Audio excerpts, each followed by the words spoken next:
మెదక్ జిల్లా నర్సాపూర్ ఎస్బీఐ బ్యాంక్లో తమ అకౌంట్ల నుండి 1,02,300 రూపాయలను ఇతర అకౌంట్లో వేసిన బ్యాంక్ సిబ్బంది. బ్యాంక్ మేనేజర్ను నిలదీసిన కాంగ్రెస్ నాయకులు. నర్సాపూర్ మండలం మూసపేట గ్రామానికి చెందిన నాగమొల్ల అగమయ్య ఎస్బీఐలో అకౌంట్ కలిగి ఉండి కొన్ని రోజుల క్రితం మృతి చెందగా అతని కుమారుడు లక్ష్మయ్య తండ్రి అకౌంట్లో 1,53,000 ఉన్నాయి కదా అని తీసుకుందామని బ్యాంక్కు వెళ్లగా 50,000 మాత్రమే వస్తాయని ఇచ్చి పంపించడంతో ఇతరులతో కలిసి మరలా బ్యాంక్కు వెళ్లి నిలదీసి లక్ష్మయ్య స్టేట్మెంట్ తీసుకున్నారు. తమకు తెలియకుండా 1,02,300 రూపాయలు ఇతరులకు బదిలీ చేసి బ్యాంక్ సిబ్బంది మోసం చేయడమే కాకుండా తిట్టారంటూ కాంగ్రెస్ నాయకులను కలిశారు. కాంగ్రెస్ నాయకులు ఎస్బీఐ బ్యాంక్ మేనేజర్ను నిలదీయడంతో తప్పు జరిగినట్లు తమ దృష్టికి వచ్చిందని సిబ్బందిపై చర్యలు తీసుకుంటామని హామీ ఇవ్వడంతో వారు వెనుతిరిగారు.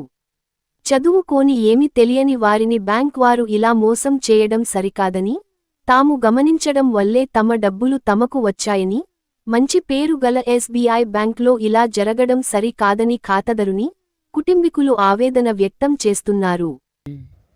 మన తక్కువ చేయని సార్ని అడిగితే సారు మీకు అవి మాఫ్ చేసాము, 90,000 మాఫ్ చేసాము, 90,000 మాఫ్ చేసి తదిమై మీ చేతికి ఇచ్చాము 50,000 అని చెప్పాడు సార్. రైతు బంధు కాలే అన్నారు సార్. కాలే అంటే మళ్ళా మొన్న పోయినాం. మొన్న పోతే నా అయినాయి అన్నారు. మన అయినాయి అన్నారు, ముందుగా కాలేమన్నారు. ఈ పైసలు లేవంటే పైసలు చూపిస్తేనేమో 1,53,000 అకౌంట్లు ఉన్నాయి. అవి 1,53,000 అకౌంట్లు ఉన్నాయి. అవి ఫస్ట్ ఇవేమో రైతు బంధు కాలేమన్నారు. దగ్గరికి పోయి చూపించాం సార్. మా తెలిసిన దొరికిపోయి ఫోన్లో పెట్టి చూపించిన, అప్పుడే చూపించినా కానీ మళ్ళీ 90,000 మళ్ళీ కట్ చేసి మళ్ళీ 50,000 చేతిలో పెట్టి చూసి ఇట్లా చేసిర్రు.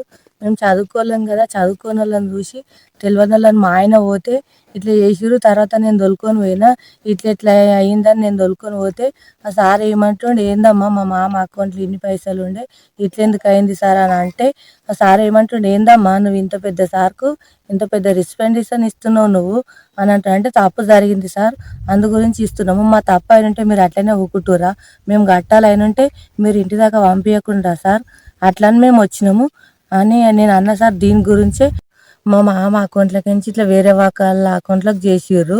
మేము తెలియకుండా చేస్తే ఇట్లా చేసిర్రు కదా, ఇది కరెక్టేనా కాదా, అసలు అట్లా చేస్తారా, తెలియని వాళ్ళని చూసి అట్లా చేసిర్రు. అట్లా చేయొద్దు కదా సార్. మేము పోయి లెల్లు పెడితే ఇక మా మీదకే ఇంకా బెదిరించారు సార్. నువ్వేందమ్మా ఇట్లా మాట్లాడుతున్నావు, ఇంత పెద్ద సార్కే రెస్పాండిషన్ ఇస్తున్నావు అని అన్నాడు సార్ ఆ సారు. సరే, మాది ముసాపేట్ గ్రామం. మా తాత నాగమల్ల నాగమయ్య. మా తాతకి ఎస్బీఐ బ్యాంక్లో అకౌంట్ ఉంది. దాంట్లో ఉడ్ల పైసలు, చిట్టి పైసలు అవి అన్నీ వేసుకొని పెట్టుకున్నాము. మా తాతకి తెలియకుండా, మా తాత చనిపోయిండు, మా డాడీ ఆయన అకౌంట్లోకి వేస్తారేమో అని వెళ్తే మా తాతకి తెలియకుండానే మా డాడీకి తెలియకుండానే మా డాడీ అకౌంట్లోకి మా తాత అకౌంట్లోకి నుంచి 1,00,000 రూపాయలు వేరే వాళ్ళ అకౌంట్లోకి వేసేసుకోరు. ఇది ఏంటి అని అడిగితే మా వాళ్ళని ఇష్టం వచ్చినట్టు తిట్టి పంపించేసారు.